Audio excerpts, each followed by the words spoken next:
یہ پڑھے گا اللہ اس کو اتنا عطا فرمائیں گے. آپ چھوٹے سے لفظ کہہ رہا ہوں, جو یہ پڑھے گا اللہ اس کو اتنا عطا فرمائیں گے, اتنا عطا فرمائیں گے, اتنا عطا فرمائیں گے کہ اس کے ذریعے سے لوگوں کو روزی دیں گے. شیخ ابو الیاس سمرقندی رحمۃ اللہ علیہ بہت بڑے اللہ کے ولی تھے. فرماتے ہیں جو شخص ہر نماز کے بعد ان کلمات کو 7 بار پڑھے گا, ان کلمات کو کیا پڑھے گا, 7 بار پڑھے گا, ان کلمات کو حیرت انگیز طور پہ فرمایا کہ اللہ پاک جل شانہ اس کو ولایت کا تاجدار بنائیں گے اور اتنا عطا فرمائیں گے کہ اس کے ذریعے سے وہ کاغذ کہاں ہے جو لبنان کے کوہ لبنان کا کاغذ ہے, آپ حضرات نے مجھے کہا ہم وہ دیں گے, کوہ لبنان کا کاغذ جو یہ پڑھے گا اللہ اس کو اتنا عطا فرمائیں گے. آپ چھوٹے سے لفظ کہہ رہا ہوں, جو یہ پڑھے گا اللہ اس کو اتنا عطا فرمائیں گے, اتنا عطا فرمائیں گے, اتنا عطا فرمائیں گے کہ اس کے ذریعے سے لوگوں کو روزی دیں گے. وہ ذریعہ بن جائے گا لوگوں کو روزی دلانے کا, وہ ذریعہ بن جائے گا لوگوں کو دولت اور رزق دلانے کا, وہ ذریعہ بن جائے گا لوگوں کو برکات اور ثمرات دلانے کا, وہ ذریعہ بن جائے گا. اللہ اس کے ذریعے سے لوگوں کو رزق عطا فرمائیں گے. اب آپ ان الفاظ کو غور سے سنیں. دیکھیں, الفاظ سے پہلے میں الفاظ کی حقیقت بتاتا ہوں. الفاظ سے پہلے الفاظ کی حقیقت بتاتا ہوں. آپ ذرا الفاظ سے پہلے الفاظ کی حقیقت کو غور سے سنیں, حقیقت کو غور سے سنیں. یہ بس والوں کے ساتھ آپ نے سفر کیا ہوگا, یہ اکثر ہوٹلوں پہ کھڑے ہوتے ہیں. جب ہوٹلوں پہ کھڑے ہوتے ہیں ڈرائیور اور بس کے عملے کا کھانا مفت ہوتا ہے. کچھ بندے لائے ہیں جو اپنا فکر کرتا ہے اگر وہ بس والا کہیں کھڑا کرتا, بس بند کر دیتا اور خود کھانا کھاتا, کیا مفت دیتے؟ جو دوسروں کو ساتھ لاتا ہے اور جو دوسروں کا فکر کرتا ہے اللہ اس کو بہت زیادہ نوازتے ہیں, بہت زیادہ. حضرت داؤد علیہ السلام نے عرض کیا کہ یا اللہ آپ کا نبی پیارا ہوں, بہت ہی زیادہ پیارا بننا چاہتا ہوں, تو کچھ میرے ساتھ شفقت فرمائے. تو آپ نے فرمایا داؤد میرے بندوں کو میرا محبوب بناؤ, میرے بندوں کو میرے قریب کرو, تم میرے اور پیارے ہو جاؤ گے. حضرت موسیٰ علیہ السلام نے اللہ سے عرض کیا کہ یا اللہ تیرا پیارا بننے کے لیے, محبوب بننے کے لیے کون سا عمل ہے؟ تو آپ نے فرمایا غائبانہ لوگوں کے لیے دعا کرو, غائبانہ لوگوں کے لیے دعا کرو. کیوں؟ منہ پہ دعا خوشامد پھر بھی بن سکتی ہے, دکھاوا پھر بھی بن سکتا ہے. جب غائبانہ لوگوں کے لیے دعا کرو گے فرمایا وہ دعا ایسے ہوگی جو تجھے 3 چیزیں دلائے گی.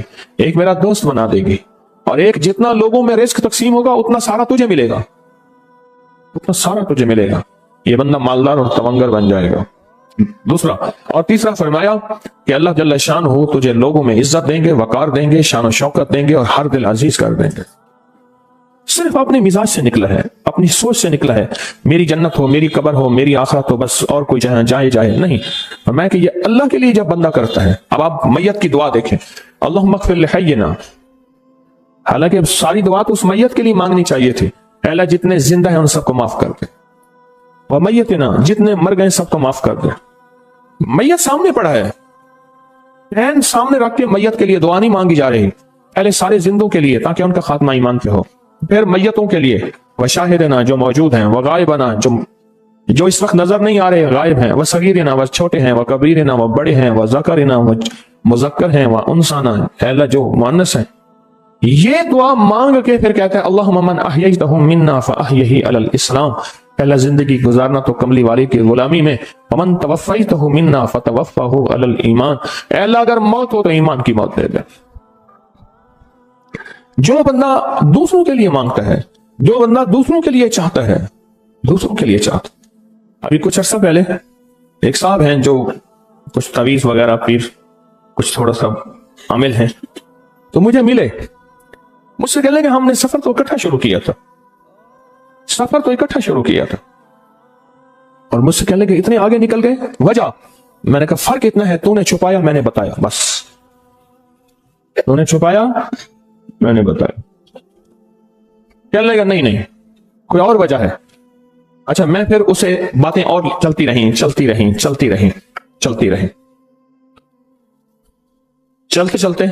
میں نے اس سے میں نے کہا کہ سورت والضحیٰ کا عمل ہے تیرے پاس, اب تو پڑھتا ہے کام ہو جاتا ہے. ہنس پڑا, ہاتھ پہ ہاتھ مارا, کہنا ہاں ہے. میں نے کہا وہ بتا دو. بتاؤں گا, میں نے کہا بتا دو فائدہ ہو جائے گا مجھے بھی. اچھا وہ پہلی بات وہ بھول گیا. میں نے کہا تو چھپاتا ہے میں بتاتا ہوں. باتیں ہوتی رہیں لمبی باتوں کے بعد میں نے کہا سورت والضحیٰ کا عمل بتا. نہیں بتایا. میں نے کہا تجھ میں اور مجھ میں فرق یہی ہے,